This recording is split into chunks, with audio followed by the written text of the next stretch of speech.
41.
Has anyone got prayer requests on your hearts tonight?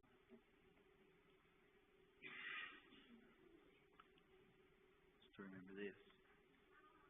Any others?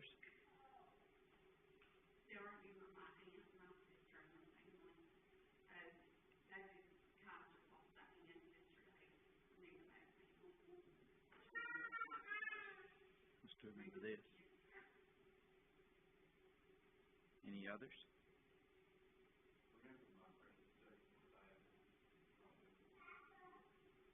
Just to remember this. Any others?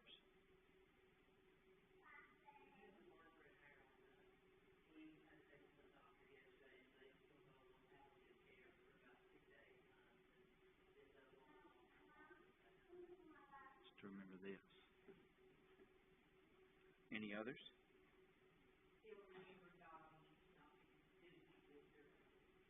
Just to remember this. Any other requests?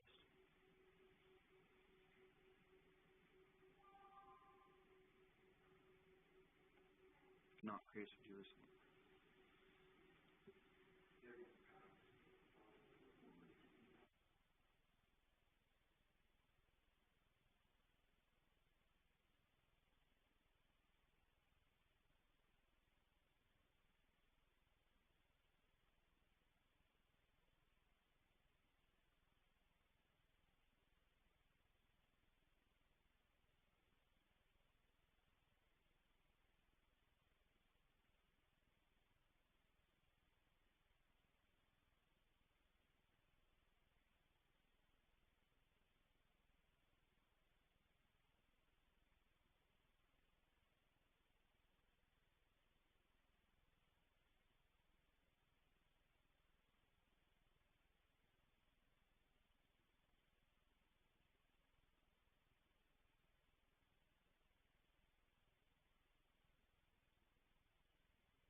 Anybody got a song on your heart tonight?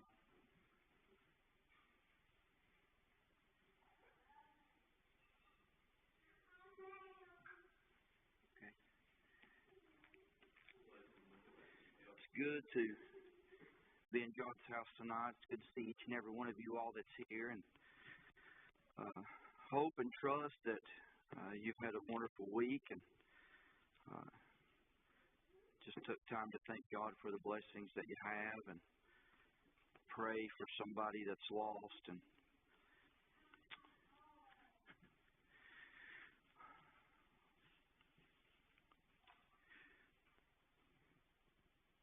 what do you do when you think you're getting bad directions? About a month or so ago, the gas station over next to my house, I pulled in to get gas, and there was a couple of older ladies there. And the first thing that I noticed was they were driving a car with out-of-state tags.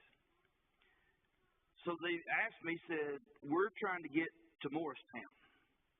I thought, okay. She said, "Do you know how to get there?" I said, "Well, I know how to get there, but let me figure out if I can tell you how to get there." So then I started trying to give her directions, and she was looking at me like I had four heads, and I said, "Well, there's too many turns to go that way, so let me try to give you an easier way." So I started giving her directions to go that way, and ended up being too many turns, and she just didn't know what I was talking about. So I finally told her, I said, well, I really don't know how to tell you the easiest way to get there if you don't know where you're at. I said, because there's going to be a lot of turns. And she looked at me and she said, well, are you sure you know how to get there? I said, well, I know, but I'm just trying to keep you from getting lost. And I said, well, the easiest way, I said, now it's a long way. But get on Tazewell Pike and go until you get on see the interstate and get on 40 West, and it'll take you back up toward that direction. So I don't know if they ever found it or not. But what do we do when we think we're getting bad directions? Now, I thought if I didn't have anything else to do, I just said, okay, come, and we'll go find it. But there were people in the Bible during the early church that thought they were getting wrong directions. You had the apostles that were coming and they were preaching Christ. They were preaching that He died for their sins. They were preaching that He arose out of the grave. They were preaching a new way. And people began to listen to that. But then you had people coming behind them and telling them something totally different. I thought about that when I walked up on the porch this afternoon. There was 4 or 5 men standing out there, and if I would have just picked out a place and said, "Hey, I need to get here," you all probably would have taken different directions to go. And that's what was happening. And people were confused. They didn't know where to turn. They didn't know what to do. They didn't know what to worship and who to worship. And directions were coming from everywhere. But then we began to see in 1 Peter, if you want to turn there, we're just going to read a couple of verses there. But there's several verses in the New Testament to where you have Peter and you have Paul and you have others that was preaching Christ. But they finally got to a point that I believe they looked and realized, hey, maybe we need to go a different direction. Kind of like you and I are today, because I'm just going to be honest with you. Times are really not that different today than they were then. People are being told everything. People are being told today that, Larry, you can be what you want to be. Chris, you can do what you want to do, and everything's okay, and everything should be accepted. And you have the church that's preaching that you must be born again. And there's no wonder the world today just is going in circles. They don't know what to do. They don't know what direction to go. One person saying, "It's okay, David, just do what you want to." And that's all well and good if you don't plan for eternity. Because I'm going to tell you something today. Live it up, have a good time. But there's a time coming that we need to be prepared for. So Peter began to tell the church in 1 Peter chapter number 5, it says, "The elders which are among you, I exhort, whom am also an elder and a witness of the sufferings of Christ, and also a partaker of the glory that shall be revealed." So in other words, this is what Peter's preaching. I saw it. I was with him. I went and I physically saw the things that happened. The Lord appeared to me. The Lord began to speak to me. And Peter telling them right here, he said, I have experienced this. Now, we can tell the world today, I can stand, and I know that you are probably tired of hearing my testimony. But, children, I want you to understand something today. We can tell our testimony until the world is blue in the face. And Peter was doing the same thing. He said, I saw this. I experienced this. I heard this. I saw this. All these things that I'm telling you happened to me. Now, I want you to know something, that I can tell my testimony. And I can share it, and I can share it, and I can share it. But as long as they're getting other directions and other places, my testimony will not hold a whole lot of weight. So Paul was telling them here, he said, I was one.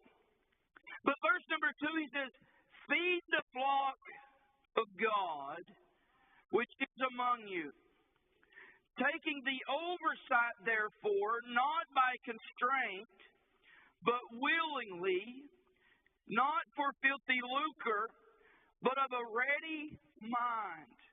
In other words, he said, okay, we're going to have to kind of shift gears just a little bit.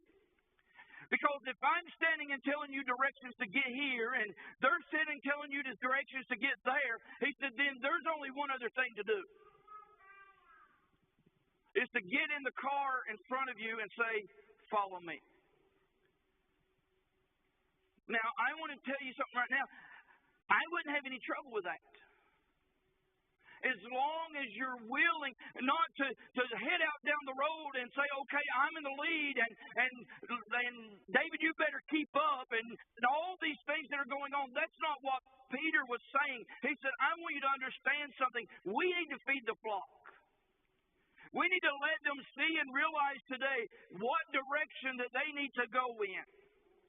And the only way that we can do that today, he gets on down in verse number 3. He says, neither as being lords over God's heritage, but being in samples to the flock. So in other words, he's saying, children, it's necessary today. I know that it's hard to understand. I know that you're getting filled with different ideas and different directions. And now they're just like the couple of ladies over the gas station. They're even wondering if Peter knows which way to go. Church, do we even know which way to go? Because so many times today, children, we teach one thing, we preach one thing, we say one thing. And I'm going to tell you something. A lot of us today, we get that mindset like we do with our children. How many times do we, when our children are growing up, we'll tell our children not to do this, and we'll tell our children not to do that, and as soon as they catch us doing what we told them not to do, well, the first thing we say is, you do what I tell you, and not what I do. That's where sometimes we give wrong directions. Sometimes we look, and people can look at us today and say, well, do you even know? So Peter begins to say, here's what I'm going to do. And here's what we need to do. Not only do we need to tell them, not only do we need to stand and preach Jesus Christ, and not only do we need to preach that you must be born again, and that your sins must be forgiven, and you've got to walk a different walk, and you've got to talk a different talk. Peter began to stand up. He says, just follow me. Follow me. Paul began to tell the churches, and we were going to read them, but we won't turn back over. You can find it in Corinthians, you can find it in other places. That Paul even said, "Follow me. Follow me as I follow Christ." Now I'm going to tell you right now, that changes everything. Because now people began to walk, they began to follow after you and I. They began to take the steps we take. They began to look how we act. They began to hear how we talk. And all of a sudden, the things that the church began to preach and the things that Peter began to preach are now, they are seeing it change their lives. Because today, children, I'm going to tell you, when we are saved by the grace of God, God changes everything about us. He should have changed our attitudes. Now, I understand that we live in a tough world and we have to deal with the devil and all these things come up in our lives. And David, sometimes it's easy to get frustrated. The Bible even says this, to be angry and sin not. Now, things can get under your skin. Things can get on your nerves today, but it's how that you act. Or it's how that you react. I can get frustrated. I don't have to give somebody a piece of my mind. I don't have to stand toe-to-toe with somebody. I don't have to go out and try to humiliate somebody to try to make myself look bigger. And that's what Peter was saying here. He said, if you want to find the right directions, follow me. Now let me ask us this tonight. Do we have enough confidence tonight in my walk and the directions that we share today that we're willing to travel that road? If we're willing tonight to tell somebody how that they can be saved, if we're willing to tell somebody how that their life can be changed and how that God can make a difference in their life, are we willing to walk that walk? Because everybody else is telling them something different. The world, I'm going to be honest with you right now, children, not everybody loves God, not everybody wants God, and not everybody will worship God. There's people today that will tell you they don't believe in Him. Now, they can say that all they want to.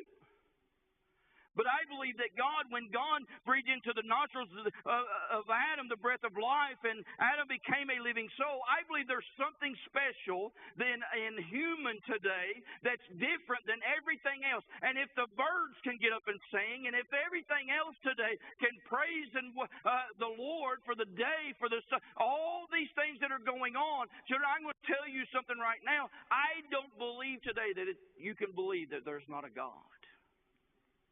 I've heard people say they don't believe, but the first thing they do is use His name in vain. They try to prove something that's not real. You don't have to prove that it's not real if you don't believe it. But Peter's saying, let me be an example to you.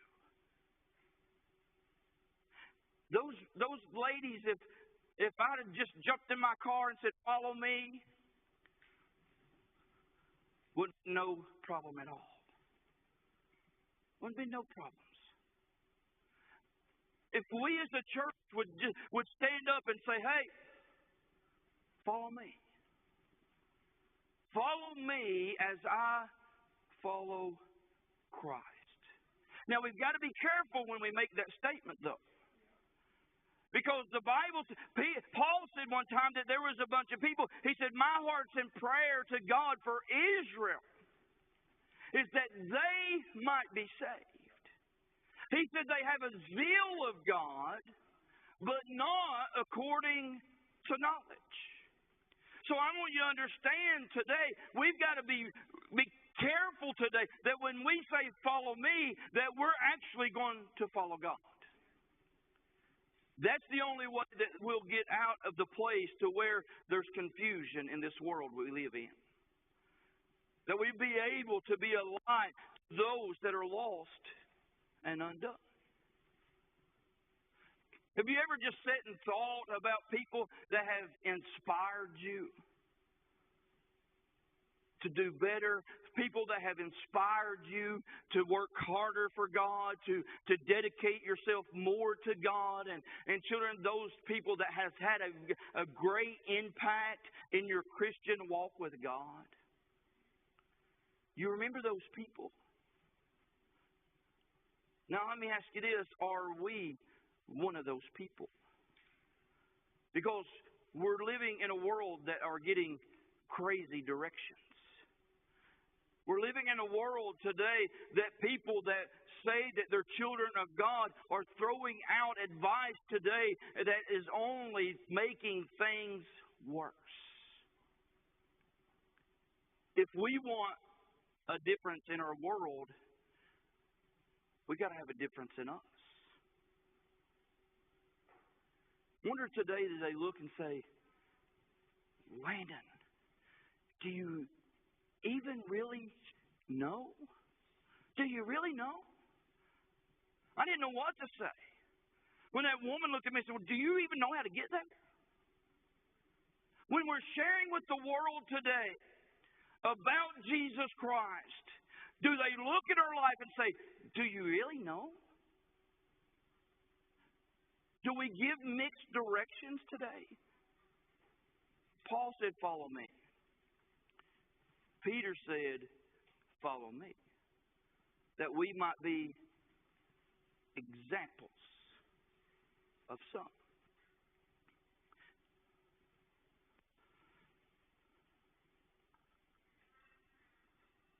But they need direction. And they need help. I need to be a better Christian. You know what the number one thing is to being a child of God is to love your enemies, to love your neighbors, to love your God. That's what makes us different. How do you know that you've passed from death unto life? You love. And I'll be honest with you today, you don't find that a lot in this world today. The whole time I was thinking about this, and I hope I don't offend anybody, but there was two people that stood out the whole time I have been thinking about this message that God laid upon my heart. One of them don't get to come here anymore, but we all know Travis. That young man was an inspiration to me. I would watch him when he come into church, and sometimes people would think, boy, he's disrupting things. But I want to tell you something. When he came into church, he was telling everybody hi.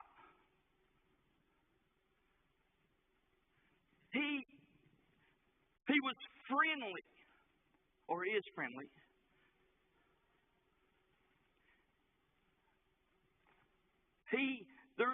Every time that he would come in, he would want me to come and see my mom. See my mom. He loved his family. You could go out and you could see him somewhere and you wouldn't even know he was around. He said, hey, my boy, my boy. He wasn't ashamed. Children, I'm going to be honest with you right now. I've seen people out in public that go to church and they'll do their best to hide from you to keep from speaking. They would. They'll go around the other side of the store just hoping that you didn't see them because they didn't want to speak to you. That sends mixed signals in this world that we live in today. We need to show ourselves friendly. We need to present ourselves in a way that people feel comfortable that they can come to you. Do we present ourselves like that? I watch Eric every service. Every service, Eric will sit here and he'll look over this church and he'll see who's here. And when people start coming in, he'll start calling their name and he'll start waving. If certain ones don't come in, he's asking where they are. And if he finds out where they are, the next thing he does when he's up on the altar, he begins to cry out and make prayer requests for them that God help them. They're concerned. Now, I'm going to tell you something right now. It touches me. I need to look around a church today and say, hello. I need to look around the church today and wonder where people are. I need to look around the church today when I get up on the altar and begin to take prayer requests, say, remember them. Well, I learn a lot. All we got to do today is watch, and we can find people that can give us directions today. But the first thing in order for us to do, I've got to understand the roadmap. Don't give mixed signals. Follow me, Paul said. Follow me. Now, I want to tell you something right now.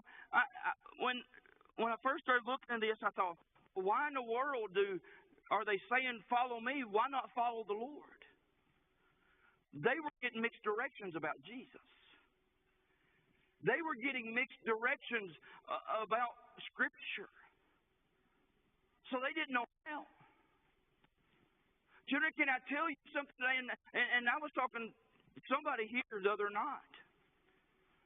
We look in this world that we live in today, and we can look at third world countries and say, okay, maybe I understand that some of those people have never been to church, and some of those people maybe have never heard about God. But can I tell you something today? We've got people close that's never been to church.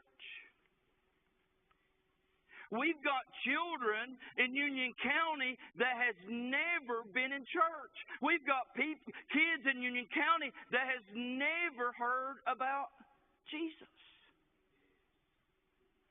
So we can tell people today, follow Jesus.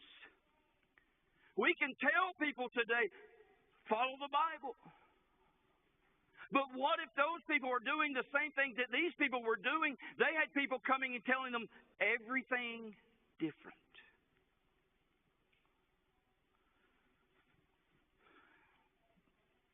Green Acres, let's be an example. Let's let the world see what Jesus means by being different.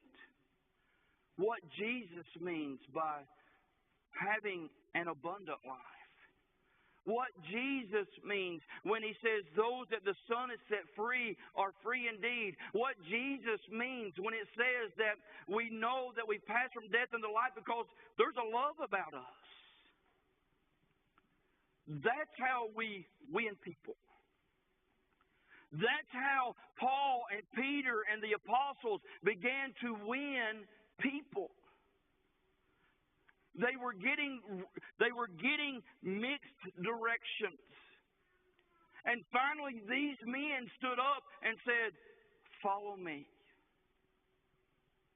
Follow me. And I'll get you there. Children, the Bible teaches us to go out to the highways and the hedges and compel them to come to the house. Can I tell you something right now? We need to go out there and be an example that they follow us to the house of God. And let God do the rest. Let Him do the rest. There's a lot of places that Monica and I have went just to see, and some of those things is just because people put them on Facebook or whatever they put them on, and they say, well, we had a good time here. Next thing you know, we're going here and we're going to see it too. But you know what? A lot of those places, Larry, I had no clue how to get there. No clue. But I had a little thing that gave me good directions. And when I got to that place, I was able to enjoy it. I was able to enjoy it. Now, I want you to know something today. There's a place that the world needs to visit, and it's the throne of grace. They're not going to know how to get there unless they follow good directions. Unless they can follow you. And children, I'm going to tell you something right now. When you get there, oh, how you can enjoy it. My Bible school told me how good Jesus was. My Bible school teacher would tell us how good it was to be saved. And I'm going to tell you something, I just didn't understand it until I got there. It's the greatest thing that ever was. I'll tell you something right now, children, I've never done anything in this world, and I've done some things. I've had a good time. There's things that I've done that I've enjoyed, but I'm going to tell you something right now. I've never done anything that's brought me more pleasure than being a child of God. Let's be an example. In church, let's give good directions. The best directions ever is just say, come on and follow me. Follow me. I thought, man, I was trying my best to help this lady. I really was. until she looked at me and said, "Do you even know how to get there?" And I wonder sometimes, as they come and get us a song, I wonder sometimes when people know that we're preachers, or that we're deacons, or that we're Sunday school teachers, or that we're a Christian and we just go to church. I wonder sometimes when we say these things to them and tell them that there's things in their life that maybe they need to give God, I wonder if they look at us and say, "Well, do you even know how to get there?" Let's just make sure tonight that you give good directions. So as we all stand tonight and as they sing, and if you just need to go give somebody a big hug tonight, go do that. Just let God bless you tonight. That's how that we give good directions, is let people see greater is He that is within me than he that's in the world. Go ahead. I'd rather live for Him more than anything I know, more than houses and land, or riches untold, than to gain this whole world and lose my soul. I'll tell you, my friend, that I'd rather live for Him more than anything I know. You may ask me why I choose to live this way, and you may wonder how I make it through the day. Well, I found the answer when I knelt down on my knees, and now I want to live for Him more than anything. I'd rather live for Him more than anything I know, more than houses and land, or riches untold, than to gain this whole world and lose my soul. I tell you, my friend, that I'd rather live for Him more than anything I know.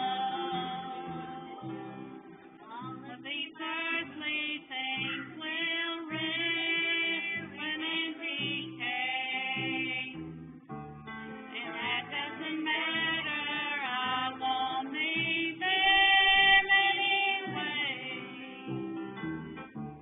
and that's why my treasure's lost somewhere beyond the blue.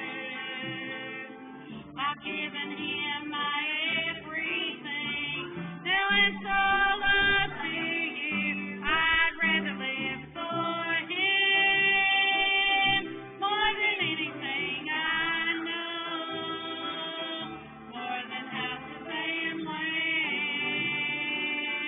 or riches untold, than to gain this whole world and lose my soul. I'll tell you, my friend, that I'd rather live for Him more than anything I know. Well, I was informed by a few that you might need to be praying for those ladies because I've probably sent them the wrong direction, but hey. Now, I'll tell you, this is how mean I used to be, or how rotten or whatever you want to call it. But when I was in high school, I worked over at a grocery store. It's called Hensley's over in Maynardville, and we'd do that on purpose. Somebody come in and ask directions, and we'd send them the wrong way. But I probably really didn't mean to do that. But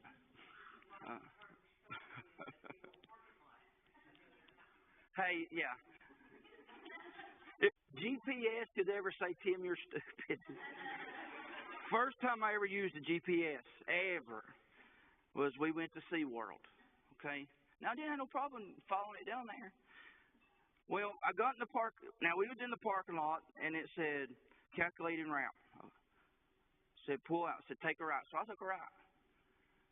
It said, make a U-turn as soon as possible. So I made a U-turn. It said, calculating route. So then to make another turn, I'd make another turn. It said, make a U-turn as soon. I was going around and around in a parking lot. So, but anyway, that's what happens when you don't have clear directions. And that's exactly what they were struggling with. They were trying to help, but other people were telling them something totally different. And they just didn't know which way to go. And that's the same place we are today. So we need to pray. You need to pray for your pastor that he gives right. Just, it'd be better off just follow me, okay? I ain't got no confidence in me, but I do in God. Long time ago, before there was Google Maps, if you didn't know, you have to tell what's on your head. And I was real bad with left and right, and I told the truck driver if the speed limit was stuck to go the wrong way. If he was lost, if he could be called back in. Yeah. Anyway, we all do it. See? That's why it's better. Just follow me, and we'll get there. So, somebody else got something on your heart?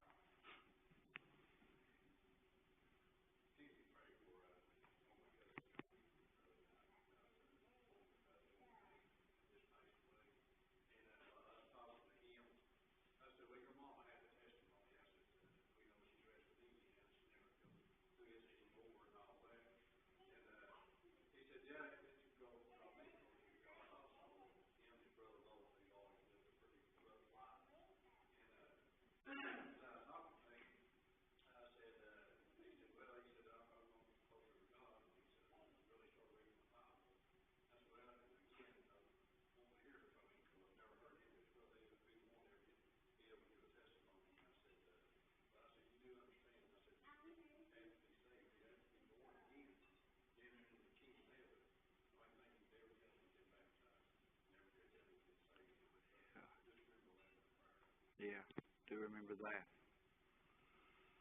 Anyone else? Anything on your heart?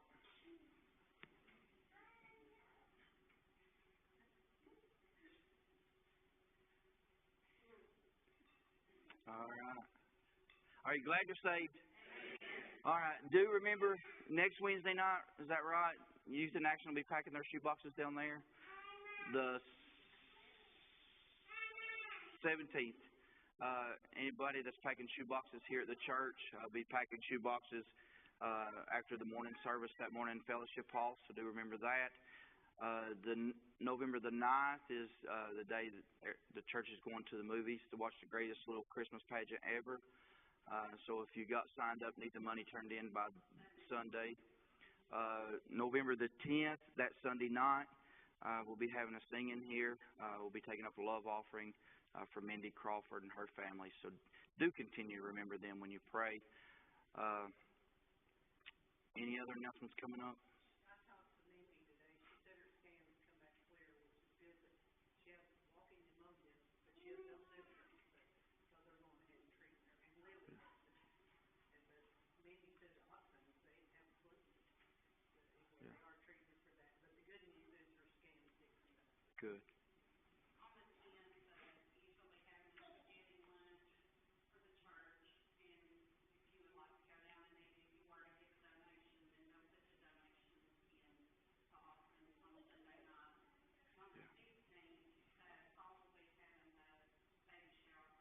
Yes. Yeah. So,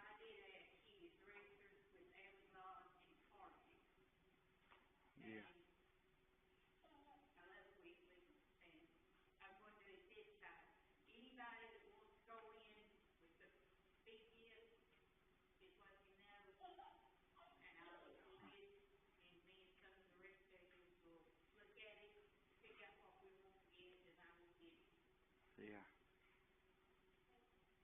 just pray God gives them a little boy that's just full of energy, that just keeps them on the go all the time, that's rowdy.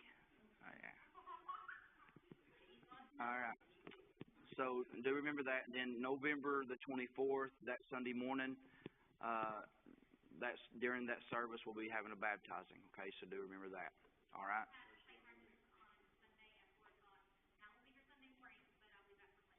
Okay, play practice Sunday 4:00. Okay. Do it now.